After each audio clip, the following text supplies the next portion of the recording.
প্রথমত হচ্ছে এটি একটি দেখেন নির্বাচন, আমরা যখন নির্বাচন শব্দটা বলি এটার সাথে কিন্তু অনেক কিছু জড়িত। আপনার নির্বাচন কমিশন যেমন জড়িত, আপনার এই নির্বাচন আয়োজন করার ক্ষেত্রে আপনার রাষ্ট্রের প্রতিষ্ঠানগুলো জড়িত, আপনার প্রশাসন জড়িত, আপনার স্থানীয় প্রশাসন যে সেটাও জড়িত।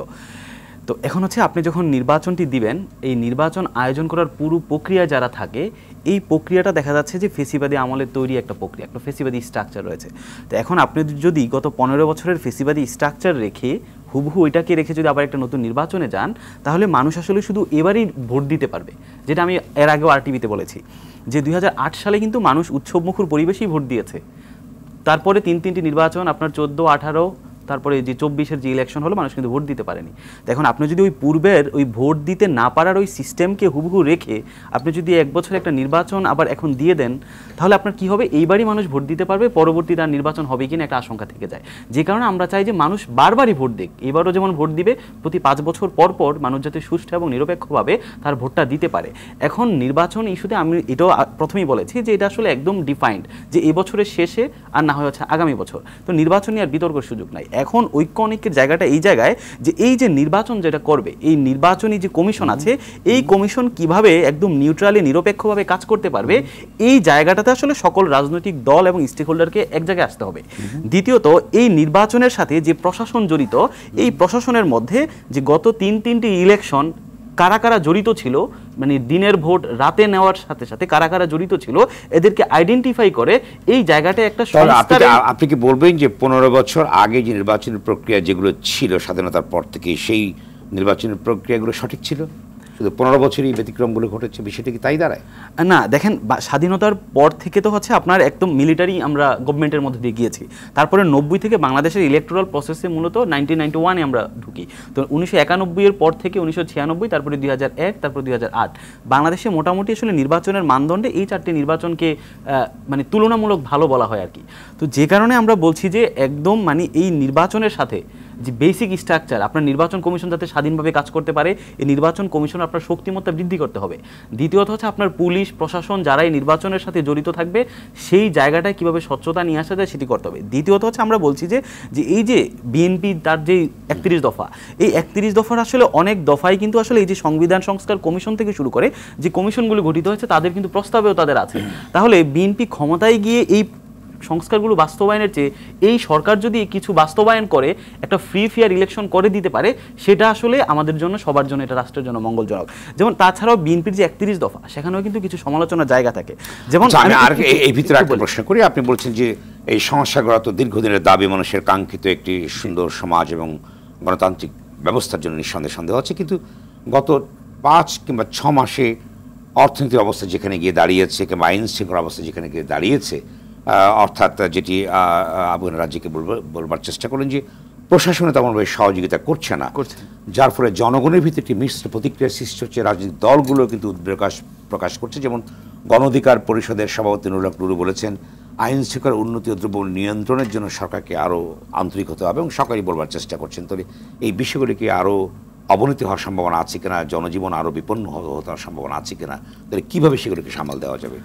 দেখেন, এই মানে একটা ফেসিবাদী স্ট্রাকচার থেকে একটা রাষ্ট্রের রেজিম যখন পরিবর্তন হয়, একটা গণ অভ্যুত্থানের পরে একটা রাষ্ট্র স্থিতিশীল হতে, একটা স্টেবল জায়গায় আসতে অ্যাটলিস্ট 2 থেকে 3 বছর সময় লাগে।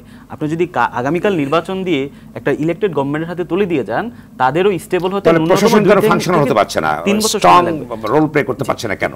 এই জায়গাটাতে আসলে আপনাদের কি দুর্বলতা বা বর্তমান সরকারের দুর্বলতা আছে? এখানে বর্তমান সরকারের তো দুর্বলতা আছে, পাশাপাশি এখানে একটা অনৈক্য আছে, বিভিন্ন রাজনৈতিক দলগুলোর অসহযোগিতা আছে। আমি আপনাকে প্রথমত যেটা বলেছিলাম যে দেখেন, সংবিধান সংস্কার থেকে বলেছে যে একজন প্রধানমন্ত্রী সে জীবনে 2 বার বেশি হতে পারবে না, কিন্তু বিএনপির 31 দফায় আছে যে পরপর 2 বার। এখানে একটা ঘাপলা আছে, তরুণ সমাজ চায় যে জীবনে 2 বার হতে পারবে না। তো যে কারণে আমরা মনে করছি এই সরকার যদি অ্যাটলিস্ট এই সংস্কারটা করে যেতে পারে যে 2 বার মানে 2 বার। দ্বিতীয়ত হচ্ছে দেখেন, বিএনপির দ্বিকক্ষ বিশিষ্ট তাদের 31 দফায় যেমন আছে, এই সংবিধান সংস্কার কমিশনেরও দ্বিকক্ষ বিশিষ্ট আছে।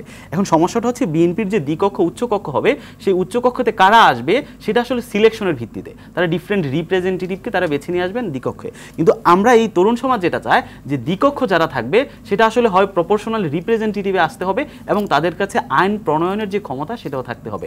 তা পার্থক্যটা জায়গা দেখেন যে বিএনপি তাদের 31 দফায় আছে তারা জাতীয় সরকার গঠন করবে। এখন আমরা বলছি আপনি যখন জাতীয় সরকার গঠন করবেন তাহলে আপনার পার্লামেন্ট এটা আসলে ফাংশনাল পার্লামেন্ট হবে না।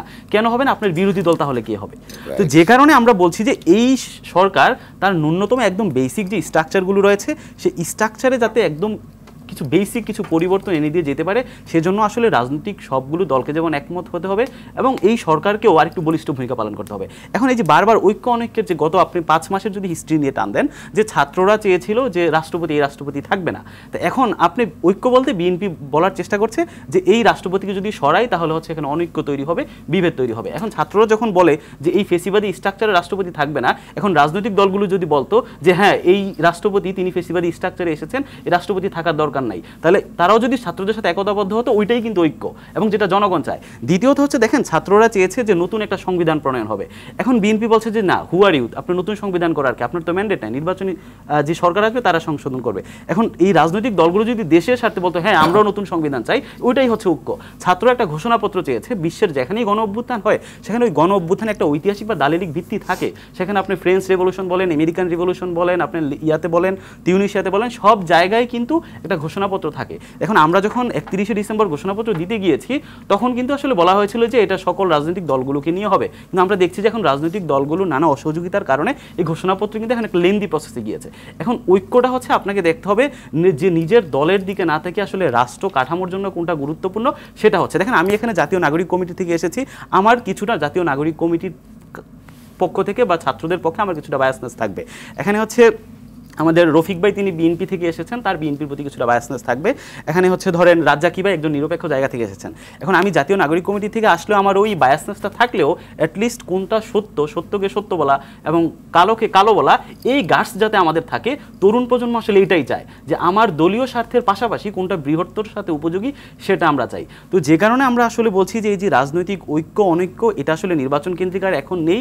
এখন যেটা আছে সেটা হচ্ছে আসলে এই যে নির্বাচনটা কিভাবে হবে, এই নির্বাচনটা যাতে শুধু এবারই না হয়, এই নির্বাচনটা যাতে প্রতি 5 বছর পর পর উৎসবমুখরভাবে হতে পারে। অ্যাটলিস্ট বেসিক সংস্কার এবং নির্বাচন এটা একই সাথে চলতে পারে। আপনার যে সংস্কার, আপনার যে যত কিছু আছে এই সংস্কারই আপনাকে নির্বাচনের দিকে নিয়ে যাবে। যে কারণে আমরা বলছি এই সংস্কারই হবে এই নির্বাচনের যে ম্যান্ডেট সেটাই আর কি। আগে নির্বাচন এবং সংস্কার এই বিতর্কে না গিয়ে দুইটাকে কিভাবে একসাথে কোঅপারেটিভলি কাজ করা যায় সেক্ষেত্রে ছাত্রদের থেকে শুরু করে রাজনৈতিক দল থেকে শুরু করে সকল স্টেক হোল্ডার থেকে শুরু করে সবাইকে এক জায়গায় নিয়ে আসা যায়, সেটাই হওয়া উচিত আগামী যে নির্বাচন হওয়ার আগ পর্যন্ত। আপনি কি সম্ভাবনা দেখছেন যে এক জায়গায় আসবে, এই ঐক্যমত হবে এই সমস্ত জায়গায়? মনে হচ্ছে যে অবস্থা চলছে, যে অবস্থা চলছে এই ক্ষেত্রে আসলে খুবই টাফ একটা সিচুয়েশন, যেহেতু ছাত্ররা নতুন রাজনৈতিক দল নিয়ে আসবে, এখানে আসলে দলীয় ইন্টারেস্ট চলে আসবে। এখন এই জায়গাটা থেকে আমাদের যেটা উচিত হবে যে আসলে জনগণের জন্য কোনটা ভালো হবে। দেখেন বেসিক্যালি আমরা যখন একটা রাজনৈতিক দল, আমি ধরেন একটা রাজনৈতিক দল, আমি যখন জনগণ বলি আমি আসলে ওই বৃহত্তর জনগণকে কল্পনা করি না, আমি আমার সাপোর্টারদেরকেই জনগণ হিসেবে আমি উল্লেখ করি। ঠিক এরকমভাবে জনগণ আসলে আমার রাজনৈতিক দলের নেতাকর্মী সাপোর্টারদেরকে জনগণ না ভেবে আসলে রাষ্ট্রের জনগণের তাদের বেসিক যে প্রতিদিনকার যে জীবন ধারণ সেখানে আসলে কোনটাতে ইম্প্যাক্ট ফেলে ওই জায়গাটাতে যাতে আমরা একতাবদ্ধ হই, বাংলাদেশ প্রশ্নে যাতে আমরা একতাবদ্ধ হই, রাষ্ট্রের বেসিক সংস্কারে যাতে আমরা একতাবদ্ধ হই, এই জায়গাটাতে যাতে সবাই আসে সেটা আমাদের পক্ষ থেকে অনুরোধ থাকবে।